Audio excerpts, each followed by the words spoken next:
There are many ways to measure greatness. While defeating one's enemies in battle and conquering new lands is often enough, it's not the only factor. Perhaps a ruler's reforms made a larger impact on society and the future than his sword. Before we go any further, take a look at the following list. These are the names of just some of the great kings of ancient Mesopotamia, specifically the lands of Sumer and Akkad. If you'd like, pause the video here and take a moment to write down your top 10 or even top 3 picks.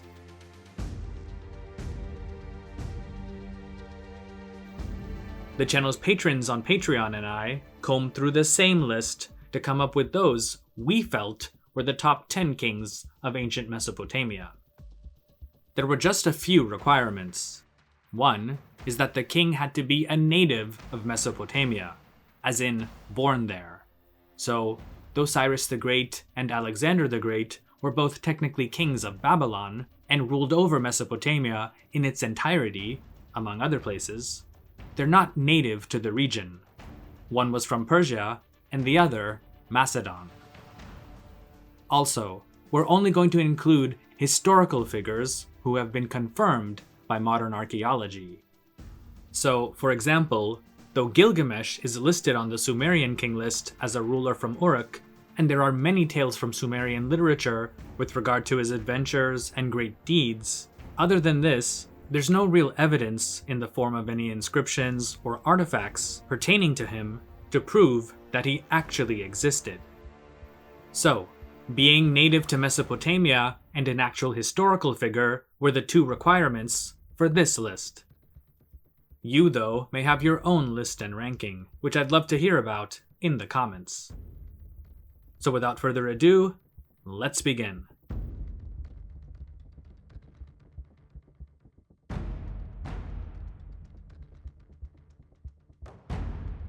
Number 10 on the list is the Assyrian king Tiglat-Pileser I, who was one of the most powerful rulers of Mesopotamia before the rise of the Neo-Assyrian Empire. Ruling between 1114 to 1076 BC, he was a constant campaigner, leading his army into battles nearly every year as recorded in his court annals. This included wars against Aramaeans in the west and Babylonians to the south, where he captured the city of Babylon and destroyed the palace of its king. Eventually, he was able to expand Assyria's network of vassals all the way to the Mediterranean Sea, and even went fishing there, where he apparently killed a creature he called a Nahiru, which may have been some sort of dolphin, a small whale, or just some large fish. Scholars still don't know for sure. However, Tiglat-Pileser I was more than just a great warrior, and may have been one of the first Assyrian rulers to have taken a genuine interest in scholarship. He built a royal library, which was perhaps the inspiration for later Assyrian kings like Esarhaddon and Ashurbanipal a few centuries later. He also reorganized and formulated a new legal code, which we today call the Middle Assyrian Laws. Punishments, which often included chopping off ears and one's nose, were quite harsh. Tiglat-Pileser also loved nature. He built large parks in the capital city of Ashur and filled them with all varieties of exotic trees from all over his empire and abroad, especially fruit trees. Some trees were apparently planted simply to provide shade on a hot, sunny day. Tiglat-Pileser seems to have had the same love for animals, as he built a zoo with lions and different exotic birds that he acquired during his many travels and military campaigns.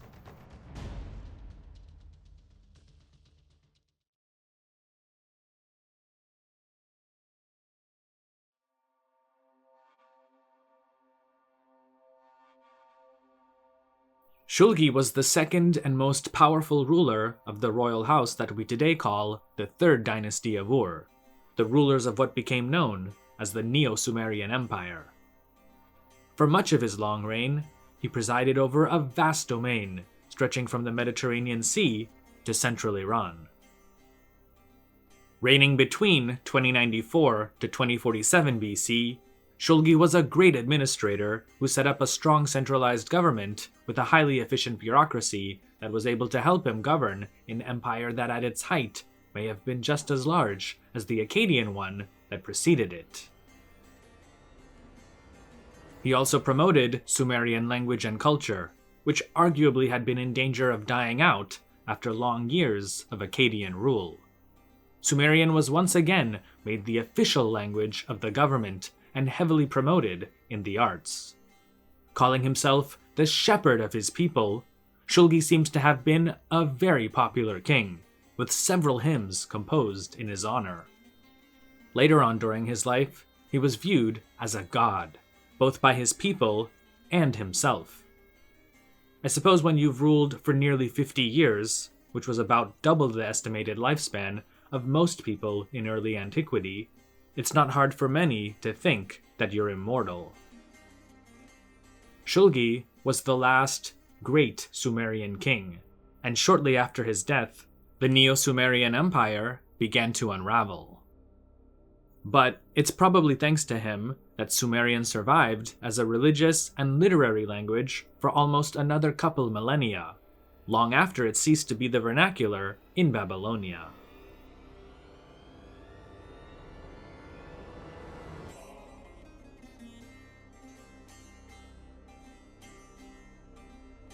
The grandson of the great Sargon of Akkad, who according to most scholars was the founder of the world's first true empire, Naram-Sin is not only credited with holding that state together, but also expanding it further during his reign, between 2254 to 2218 BC. In a series of events that he called the Great Revolt, the entire land of Sumer and Akkad rose up against him in rebellion. Naram-Sin claims to have not only brutally crushed all resistance, but also took the Akkadian Empire to new heights in terms of territory and treasure. He was essentially the epitome of an ancient Near Eastern warrior king.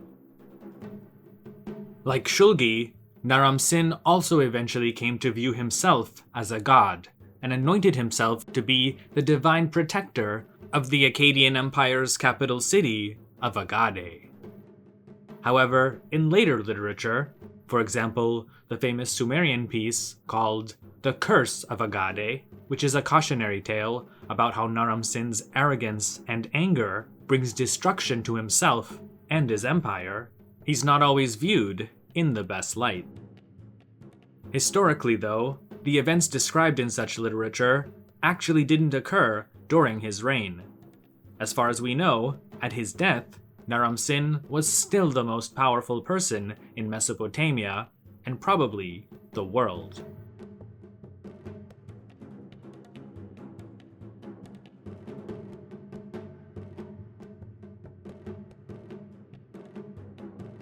There's a saying that goes something like, "Cometh the hour, cometh the man." That's probably an appropriate phrase for Tiglat-Pileser III. For the 5 decades or so before he came to power, what was then the Neo-Assyrian Empire was going through a gradual and steady decline. The regional governors had gained immense power and had basically reduced the status of the king to little more than a figurehead. Most scholars contend that this would have eventually led to the breakup of the Assyrian Empire, or at least a series of bloody civil wars. Enter the charismatic and extremely capable Tiglat-Pileser III, who realized that the Assyrian Empire wouldn't survive long without major administrative and military reforms. Thus, he increased the authority of the central government over both the nobles and governors of each province, replacing them with those who were extremely loyal to him. He also created a professional standing army, not just of Assyrians, who up until then were often drafted and served on a temporary basis, but also non-Assyrians from the empire's many provinces. Though Assyrians still made up the ruling class, the military became more of a meritocracy, and it was possible for non-Assyrians to become generals and in some cases, even governors of a province. All that mattered was service and loyalty to the crown. To aid with communication, Tiglat-Pileser III also set up a system of messengers on horseback that could reach nearly every part of the Assyrian Empire. It was sort of like an ancient version of the Pony Express. Like Tiglat-Pileser I, Tiglat-Pileser III was also a relentless campaigner and went on large-scale military campaigns every year, with the exception of one during his 17 years as king. When he died in 727 BC, Tiglat-Pileser III left behind a revitalized state with a strong military and administrative apparatus that his successors, Sargon II, Sennacherib, Esarhaddon, and Ashurbanipal, utilized to take the Assyrian Empire to its greatest heights.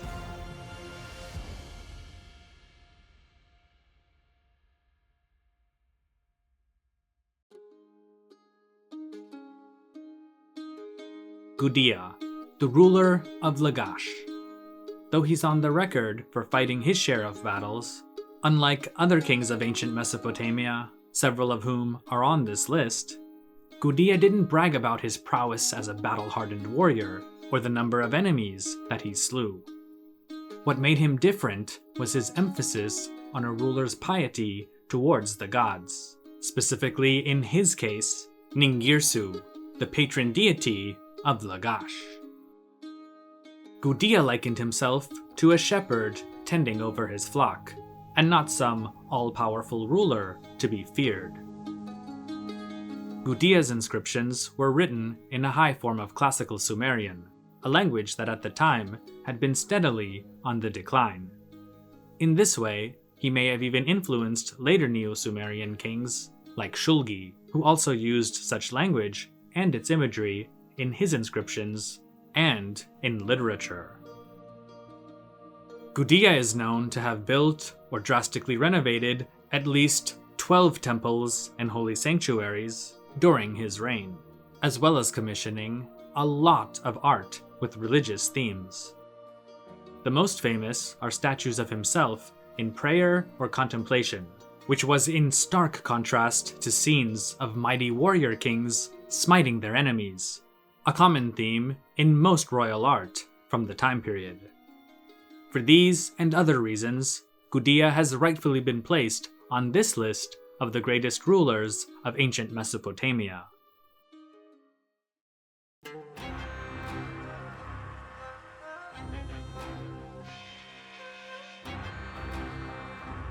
The Babylonian king, Nebuchadnezzar II, is one of the more infamous rulers of ancient Mesopotamia, at least in the Judeo-Christian tradition, due to his destruction of the Holy Temple in Jerusalem around 586 BC and the subsequent forced exile of much of the city's population to Babylonia.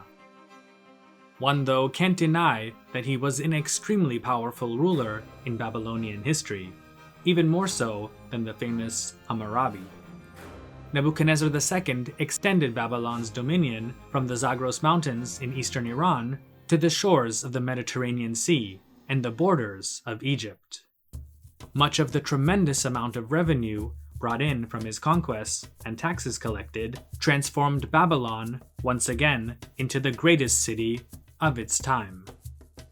Whether or not he actually built the legendary Hanging Gardens, Nebuchadnezzar's Babylon was filled with new and beautifully decorated palaces, temples, and numerous other buildings that made it the jewel of the ancient Near East, and etched the city in our memory today as one of the wealthiest and most magnificent places in the history of the world.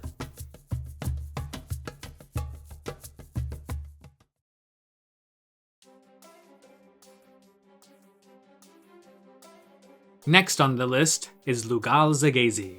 He was the last great Sumerian king of the era that we know as the early dynastic period of Sumer.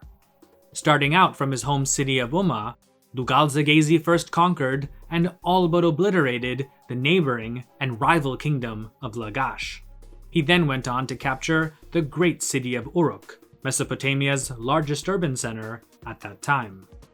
Towards the end of his reign, he claims to have conquered all of Sumer and was the ruler of all of the lands, extending from the Persian Gulf all the way to the Mediterranean Sea.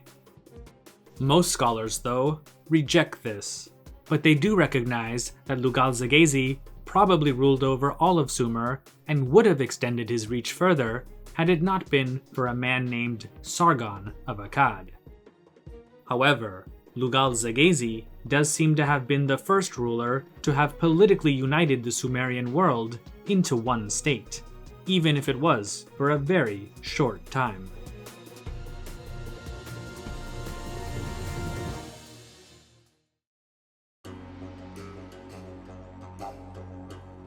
The Assyrian king, Ashurbanipal, was the last powerful ruler of Assyria, and in a way, the one with the greatest legacy. Becoming king in 668 BC, he inherited from his father, Esarhaddon, a gigantic empire that stretched from the Zagros mountains of Iran to the deserts of Libya. The beginning of his reign was a bit tumultuous, as he had to fight a civil war against his brother, Shamash Shumuukin, who was supported by the kings of neighboring Elam. After defeating his brother, Ashurbanipal went on a rampage against the Elamites, and, if his own inscriptions are to be believed, showed no mercy while razing much of the country to the ground. So then, what made Ashurbanipal, who seems to be little different than any other ancient despot, so great? It was not any of his achievements on the battlefield, but the expansion of the great library of Nineveh that he focused much of his attention on. Ashurbanipal was obsessed with ancient texts and knowledge, and he tried to get every important work that had ever been written under one roof. Though the library of Nineveh had been started by previous kings before his reign, Ashurbanipal took it to a whole new level and obtained texts from all over the Near East. Basically, any place his men had access to. What couldn't be taken was meticulously copied down by his scribes. In addition, Ashurbanipal claimed that he could read and understand all of the important ancient languages, including Sumerian. He'd also spend countless hours studying and then debating with the top scholars of the day all sorts of topics, from mathematics to theology. It's due to the efforts of Ashurbanipal, during whose reign the vast majority of texts were added to the library, that we today know so much about the history and literature of ancient Mesopotamia. Whether they be copies of the chronicles and inscriptions of kings long dead and gone, astronomical or astrological texts, epics such as the Tale of Gilgamesh, legal codes, contracts and commentary, land grants, wisdom of ancient sages, or religious hymns, Ashurbanipal's quest to obtain any significant work in any genre ever committed to writing is his greatest contribution to humanity, and makes him extremely unique amongst all of the kings of ancient Mesopotamia.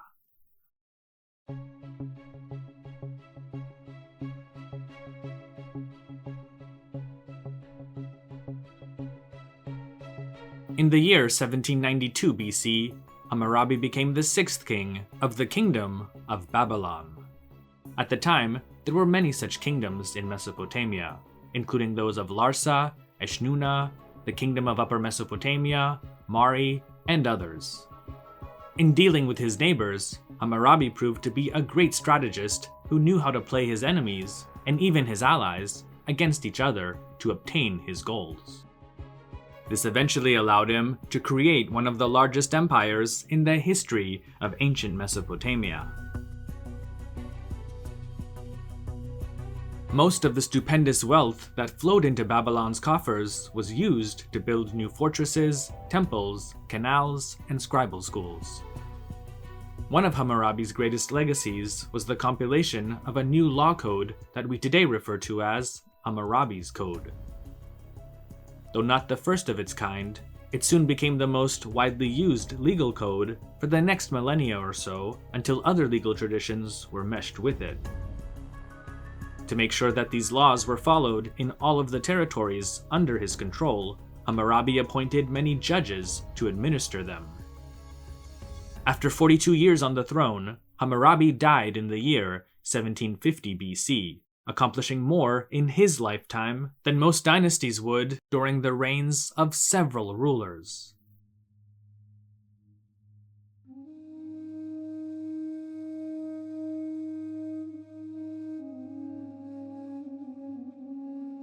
I'm sure that those of you who have been patiently watching up until now know who the final king on this list is, and that's none other than Sargon of Akkad, also known as Sargon the Great.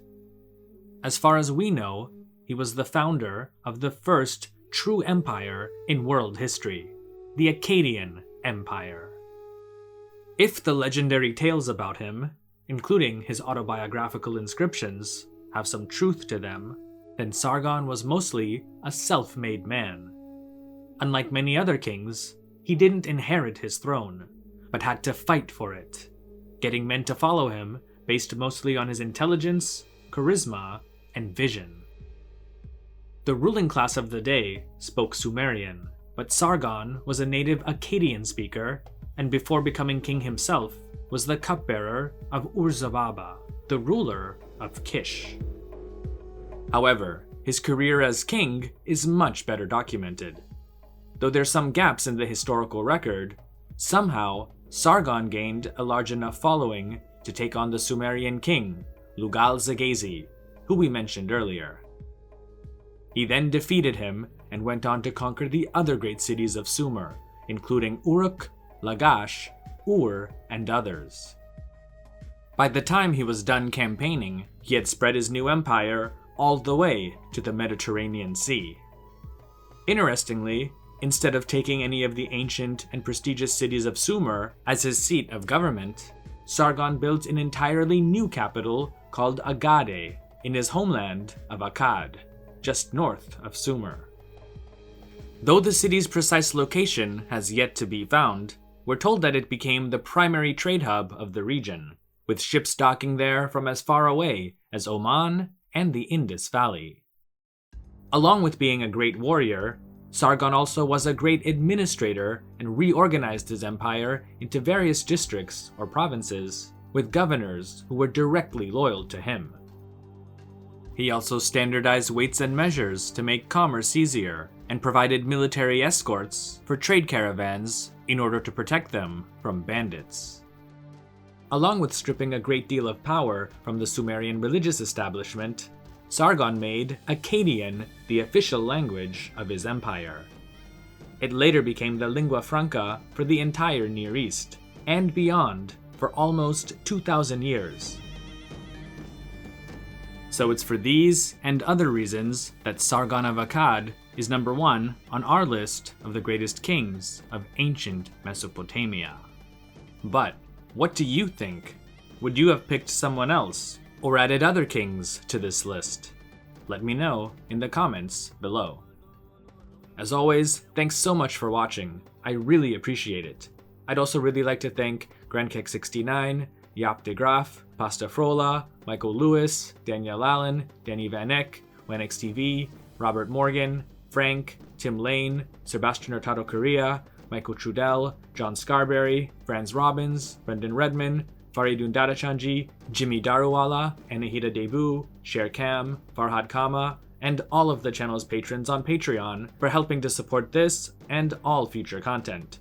Check out the benefits to being a Patreon member, and if you'd like to join, make sure to click the link in the video description.